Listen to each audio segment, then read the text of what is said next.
All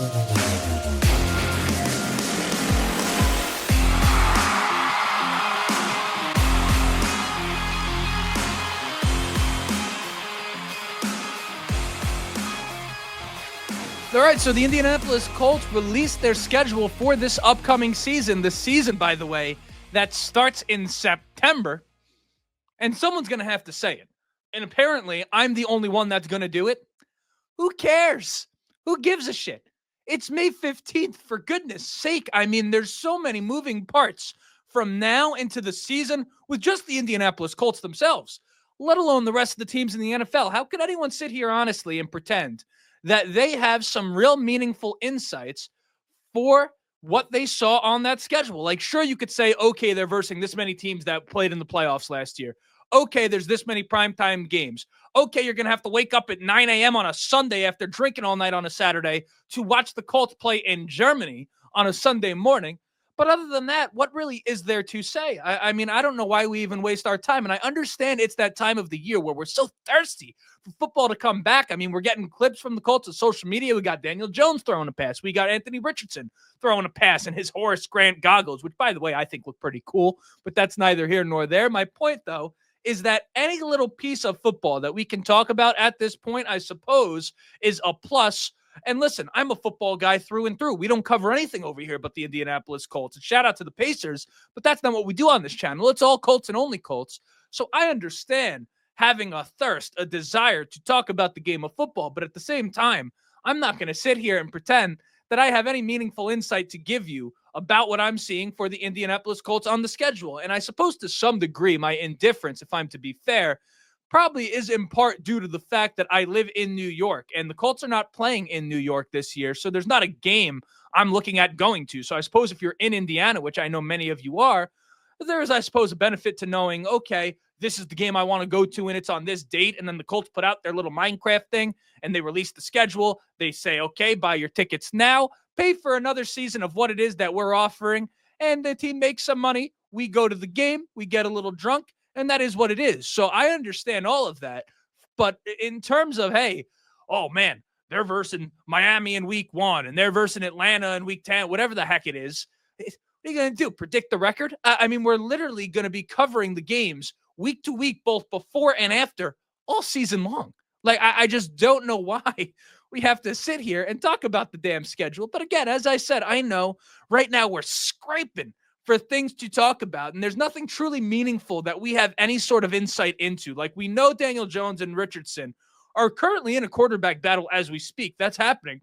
But we don't have like an inside scoop as to what exactly is going on. And realistically, even if we did, it wouldn't be all that meaningful because they're playing against air right now. So we understand that. But here are a few things we can speak about. Again, I'm scraping from the bottom of the barrel. But at the same time, we got to talk about the things a little bit. I mean, there are some things that have happened since the last time I made an episode.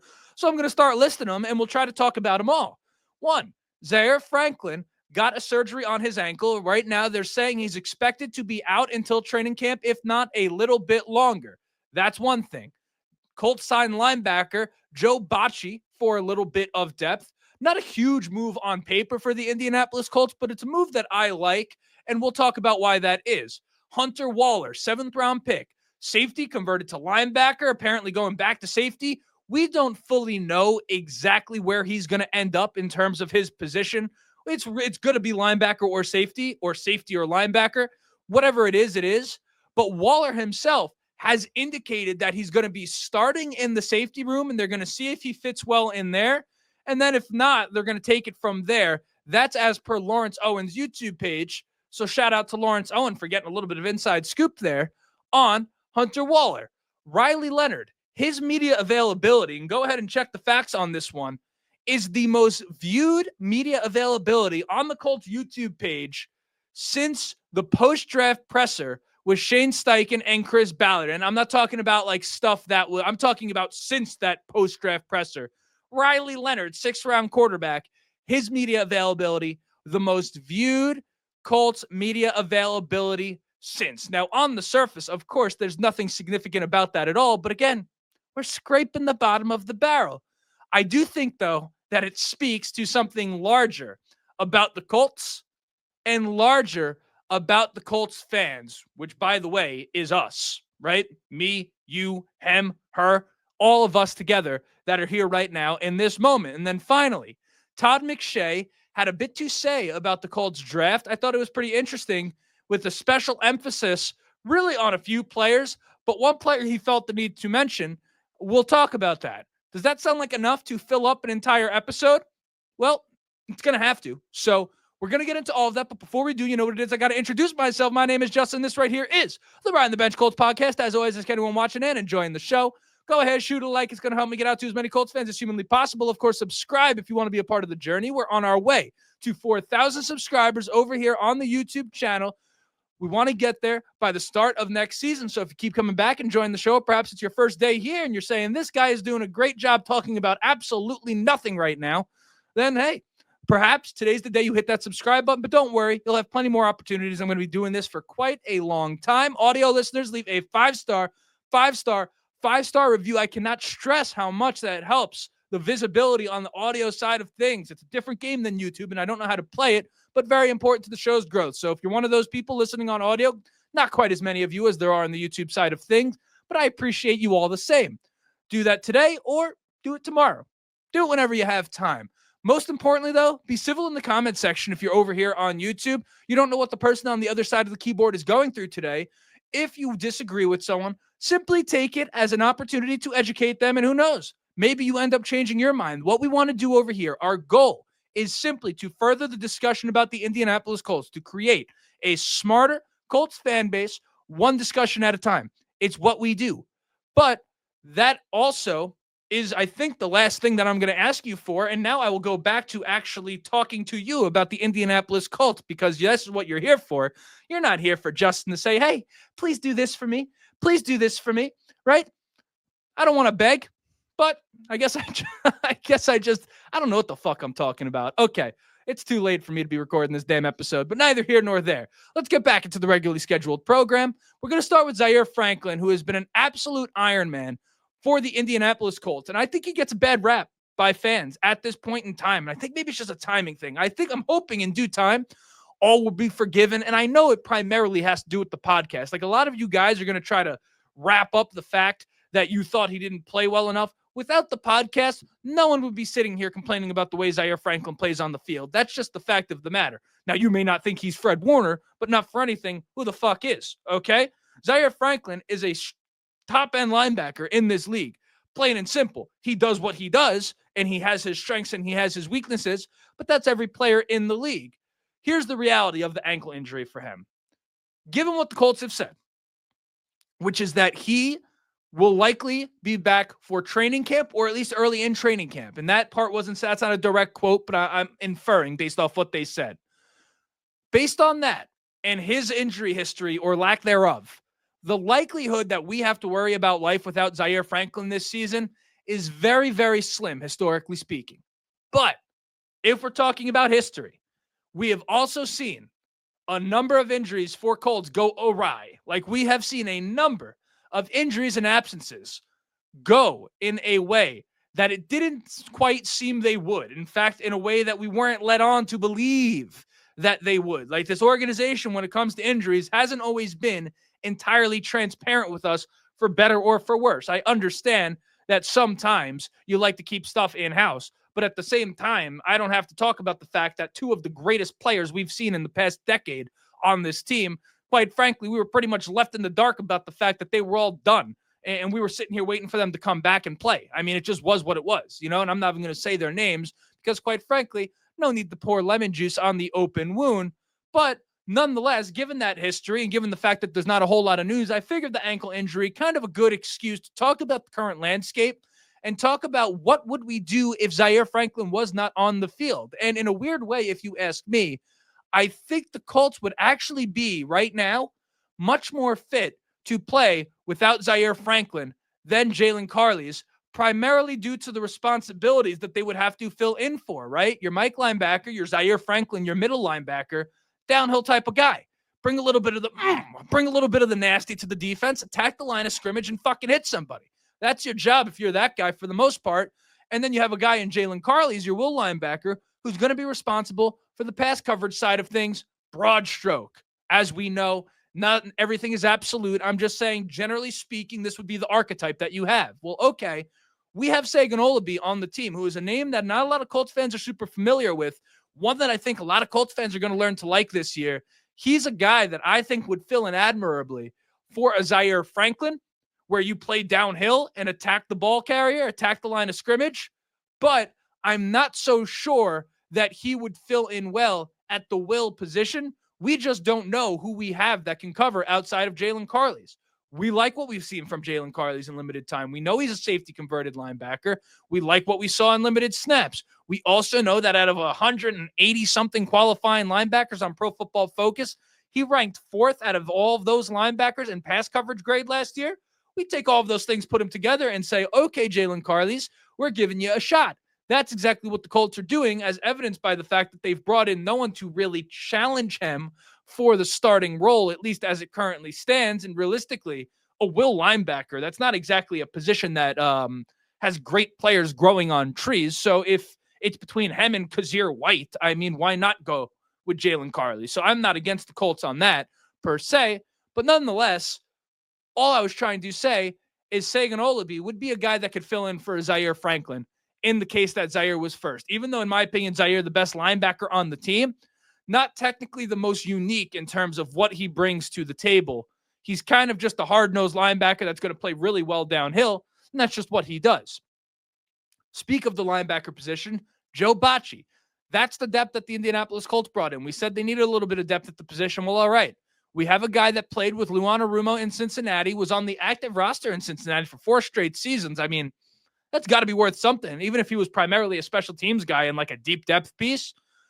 Listen, I'll take that, right? Just because he was with Lou, it doesn't make him a special player. He doesn't have to be. It doesn't mean he's going to start. He doesn't have to. He's probably a special teams guy. But for the Colts to sign him, that would not have happened if Luanarumo didn't at least see something positive in him when he was in Cincinnati. So again, if the concern was depth at linebacker and depth that we feel we can trust to plug in and not look completely lost out there, be ready to play if needed, Joe Bacci does fit the bill. And as far as the linebacker situation goes right now, for me, it may not be sexy, but I mean, I think I'm all right with it. Like, it's not to say they couldn't improve the room further if they felt they really had to, but I would consider this due diligence. My biggest thing was, hey, you have to do your due diligence and bring someone in. Like, you can't just roll out there with freaking Jalen Carley's, who's a second-year pro, Sagan Olabi, Cameron McGrone, Liam Ant. Like, you can't just do this, right? You have to bring someone in. And Joe Bacci, even if not the sexiest pickup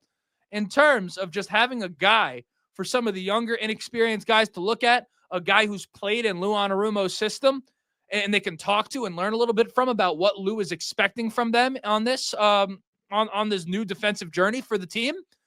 It's a relatively valuable addition to the room, if we're to be 100% honest. I don't want to make a mountain out of a molehill, but I don't exactly want to make a molehill out of a mountain either. I mean, Joe Bacci, a decent signing for the Indianapolis Colts, all things considered. On to Hunter Wohler. We are super fascinated with this guy for whatever reason. I think it has something to do with the versatility, and I could relate to that. Like, something about the uncertainty of that, right? Like, I'm the type of guy, you give me a discussion that's black and white. Like, it's, where's the interest in that? But once there's a little bit of nuance, once there's something there, I eat that shit up. Like, that's just how I am. So when you have a guy like Hunter Wohler, where there's sort of this hybrid thing going on, and we don't know exactly where he fits in, and he may do this well at safety, and he may do that well at linebacker. For me, that's kind of a cool thing, and I think a lot of us feel the same way. Now, the argument can be made, of course, that in the NFL, if you don't have a set position, you don't have a position at all. Like, that's just the truth. The guys in this league are specialists. Like, each guy at each position, even if they're not elite NFL players, do their job at such a high level. Like, they're the top 0.1% of football players on planet Earth. Like, that's just the truth. So Hunter Wohler gonna have to fit in somewhere. But real quick, I just want to share something for you, because oddly enough, I think Hunter Wohler is one of the rookies that has perhaps the highest likelihood to make an impact on day one for the Indianapolis Colts. Now, sure, we know that that's going to be on special teams, But real quick, let me share my screen here if I can. Audio listeners, sorry, this is a moment where I neglect you. That's why you come to the YouTube side of things. But take a look at this. Colt Film Room, great page on X, by the way. If you don't follow me on X, at Justin RTB Colts, I think. Yeah, it's right there. You see it? At Justin RTB Colts. Follow me, damn it. What the heck are you doing? Asking you for more stuff. But take a look at this, okay? This 5-2 front is going to be one of the things you see out of Luan Arumo. And you have a few things going on here. And we can talk about everyone, right? Like you have Grover Stewart. Maybe you have JTT right here to Mawal. I don't want to be disrespectful. DeForest Buckner, right? Maybe you have Carly's. Maybe you have Zaire Franklin, whatever, right? But as it pertains to Hunter Wohler, this right here, safety Jordan Battle for the Cincinnati Bengals, this right here is a role that Hunter Wohler can fit into as the season progresses. So sure, we expect him to play special teams, but this right here, as opposed to a third linebacker, this is one of the things that Lou Anarumo likes to do. It's something that Nick Cross did a whole lot of last year, which is really kind of a safety coming down and playing in the box. A lot of times people think about a safety, right, where you have your two linebackers here, and then you got two safeties kind of back here off the screen playing deep. Well, this guy going to come down and sort of maybe cover this gentleman right here or come up and play the run if they're to hand it off, right? Hunter Wohler could fit into that role very well. This is a guy that led Wisconsin in tackles for his final 2 seasons, and Wisconsin, not exactly a scrub school. So you have a guy with a high motor that's a pretty damn good tackler. This is a role behind Nick Cross that he can fill in as the season goes on, and who knows, maybe he can do it sooner rather than later. But just a little update on Hunter Wohler. Figured it was something to bring up during this episode. Now, Riley Leonard, 7.5 thousand views the last time I checked. Why is it that a 6th-round rookie quarterback can garner so much and this is maybe from 5 days ago at this point? Go look at the comments section for that media availability from Riley Leonard. Your jaw is going to be dropped from what it is that you're reading from fans. Just why? It's because he's a quarterback. We know the question is rhetorical. We know the answer. It's because he's a quarterback. And listen, it pains me a little bit to see fans get their hopes up for a guy like Riley Leonard, who, of course, was a great talent in college. And I'm not going to count him out in the NFL entirely, but to pretend that we should treat him and get our expectation like he really might be an option for the Indianapolis Colts moving forward. If that happens, great. But if you're getting your hopes up for that, if you're one of these people like Riley Leonard, QB1, I mean, good grief. This is not normal behavior, okay? The Colts fans, us as fans of this team, we want a quarterback so fucking bad. Like there is no, we want it like a fat kid wants cake. Like there is not, we were so spoiled with Peyton Manning and Andrew Luck. And I dare say that makes the desire even worse. Like it's one thing if you're the fucking Chicago Bears and your best quarterback of all time is either Jay Cutler or Jim McMahon. That's totally fine. But it would almost be better to be a Bears fan and yearn for a quarterback than to be a Colts fan. Like you can't miss the feeling of something that you never felt. If someone, for example, this is going to be a weird example. It's the first one that comes to mind, though. If someone were addicted to heroin, and I don't want to make light of that, dark, I understand. But follow me on the point here. Once they are sober, number one, congrats to them, right? Because they're in the minority of people. Most people don't get clean off of heroin. So if you did heroin and you're clean, I mean, fucking, you're strong, right? Like you're a stronger man than me. I've never done it, but nonetheless, stick with me. This is getting off the rails. The way we'll take heroin out of it. The way a drug addict yearns for the high of doing drugs again, someone who's gotten clean, they yearn for that in a way that someone who's never done the drugs can ever imagine. That right now is what the quarterback position is for the Indianapolis Colts fans. And if that means that we have to prop up a guy like Riley Leonard to get our fix, to get our high, to get a little bit of a bump from the fact that we might have a quarterback, that's what us as fans are going to do. But make no mistake, guys, that's not normal behavior. That is junkie-like behavior to look at a 6th-round rookie when you have two guys who were stated by the coaching staff to be the two guys battling for the starting job, to look at a Riley Leonard and say this might be the guy. It's you got to check yourself into rehab. You got to check yourself into QB rehab. It just is what it is on that front. I mean, listen, well, then again, actually, hold on. Joe Montana out of Notre Dame, as is Riley Leonard. Tom Brady, a 6th-round pick, as is Riley Leonard. Those perhaps, if not for the legend Peyton Manning, are the 2 greatest quarterbacks to ever live. So perhaps Riley Leonard's got the stuff. All right, we'll move on from that. Todd McShay, let me pull this up. We're going actually to a bit of a screen share session today, now that I'm thinking about it. But hold on, let me get to it. Hope the volume's here. Gosh, if the volume's not here, I can't, at this point, I've gotten too deep into the episode. I can't restart. Okay, so here we go. Looking at Todd McShay. Listen to this. Indianapolis Colts, man, did they get lucky.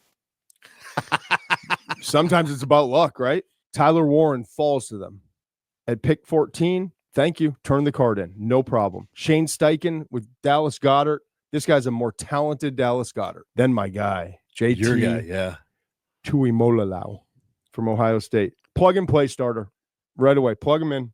DJ Giddens, the running back from Kansas State. Never in a million years. They got the human glitch in the 5th round. Human glitch. He's going to be an impact player for them. Getting Tim Smith from Alabama late, where he should have gone. He should have been a 6th-round pick. He's a guy that's going to come in and give you a certain amount of nasty and toughness on your run defense. The Justin Wally pick from Minnesota, the corner, a little early for me, but I do like him. He can cover. He had a good year. The Riley Leonard pick is so sneaky good because you don't know. He's probably just going to be a backup for his career. I get it. Yeah, he is. Maybe he develops, but at worst, I think you found your backup for a long period. This team is significantly better because of this draft. All right. So what do we think of that right there? Now, the one that stuck out to me, number one, that guy talking about Tim Smith, I don't know if that's true. We'll have to see. I'm not going to sit here and pretend that I fully understand what Tim Smith brings to the table from Alabama. But you know what I always say. I love the fact when you have a guy on defense, needed a little bit of the, right? A little bit of the nasty. We absolutely love that. So if that's what Tim Smith brings, great. But what caught my attention from that video was the way he spoke about DJ Giddens. And listen, if Todd McShay says it, it must be true, right? Right? I mean, stick with me here. The part, again, that I found notable was DJ Giddens, because I think a lot of us are kind of seeing the same thing. When you think about the difference in talent between a DJ Giddens, between him and Evan Hull, at least to the eye. Now, we don't know what they're going to do in the league, right? We know Evan Hull has not done much, considering the fact we drafted him in 23, and he's already with another team, excuse me. It's almost hard to believe when you watch them that both of those guys were drafted in the same round, in the 5th round. I mean, for DJ Giddens, the speed, the vision, the burst, they all pop off the screen. Like, he's kind of like feel free to go watch him. I'm not going to pull up film right now, but he's the type of guy where, I mean, he hits the hole and 1 second he's here and the next second he's there. Like, that's just the type of runner that he is. The 2 questions for me when it comes to DJ Giddens, who a lot of us are really excited about, only natural for us to get excited about the rookies, particularly when they haven't disappointed us yet. We think right now that he could contribute as a receiver, but are we sure that that is what he can do? And that's one of the big things. It's a sneaky need that I thought the Colts had going into this offseason. We're not sure if they filled it. Khalil Herbert, I like what he brings to the table, but he at best is just kind of a spell to bring the same role as Jonathan Taylor. We don't have a certified 3rd down back right now, both in terms of pass protection and receiving. It's something that the Colts need. Can DJ Giddens handle the receiving side of that? We don't know. 5 drops last year, and it's not like this was a guy that was doing anything particularly noteworthy as a receiver in college, like just swing routes and things of that nature. But he wasn't out here running like a diverse running back route tree like a Alvin Kamara or a Christian McCaffrey. And those guys are special. I understand that. But my point is that DJ Giddens is a guy that looks like he would be a good receiver, but we don't exactly have proof that he's going to be a good receiver. He's the type of guy that you want to get in space, but you have to catch the damn ball. So that's one question I have about him. And then number 2, can he run with the type of physicality that it takes in the NFL? Like, sure, in college, he was strong in between the tackles, primarily due to that vision and that burst. But I'm curious when the guys that are in the trenches and at the linebacker position, right, at the 1st and 2nd level, when they're a little bit bigger, a little bit faster, a little bit stronger, can he still be as effective in between the tackles, or is this going to be a guy you have to get outside in space? We're going to find that out relatively quickly. And the beautiful thing about the running back position is that in terms of draft capital, it's really not all that important. Like, you have running backs all around the league right now that were drafted between rounds 3, 4, all the way to round 7. Guys that are contributing for teams today. I mean, it's very, very common in the league. Like, first round on a running back, sure, you have guys like Ashton Genty and Leonard Fournette. In his day was an absolute stud. Ezekiel Elliott, Barkley, et cetera, et cetera. Fine, you have those guys. But after that, I mean, you could find running back talent anywhere. And it does seem right now that there's some real upside to the DJ Giddens pick. And that is what it is. So we like that. But without further ado, I mean, that was an episode. I wonder how long we went right there. Let's take a look. Hey, 25 fucking minutes. A show about nothing. We just went almost a half hour. Fantastic. If you made it this far and you have not liked and subscribed yet, or followed me on X at JustinRTBColts, that would be the time to do that. But until next time, my name is Justin. This right here was and is not changing. The Ride on the Bench Colts podcast. And as always, go Colts.